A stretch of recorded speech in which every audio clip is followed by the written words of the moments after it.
पिंपरी चिंचवड महापालिकेच्या निवडणुकीसाठी काढलेल्या आरक्षण सोडतीनंतर आता राज्य निवडणूक आयोगाने 2 प्रभागातील 4 जागांवरील आरक्षणात बदल केलाय। नागरिकांचा मागास प्रवर्ग म्हणजे ओबीसी महिला आरक्षणात बदल झालाय। प्रभाग क्रमांक 30 मधील ओबीसी जागा महिलांसाठी आरक्षित झाल्यामुळे प्रभाग क्रमांक 19 मधील ओबीसी जागेवरील महिला आरक्षण रद्द झाले।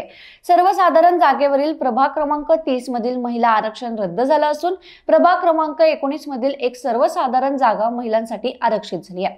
चिंचवड येथील रामकृष्ण मोरे प्रेक्षागृहात 11 नोव्हेंबर रोजी आरक्षण सोडतीची प्रक्रिया पार पडली। या सोडतीनंतर प्रभागातील आरक्षणाचं चित्र स्पष्ट झालं।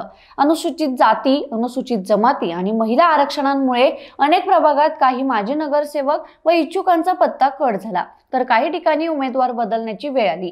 मात्र या आरक्षण सोडतीनंतर निवडणूक आयोगाने दुरुस्ती सुचवत 2 प्रभागातील आरक्षणात बदल केला। त्याचा 4 जागांवर परिणाम झाला।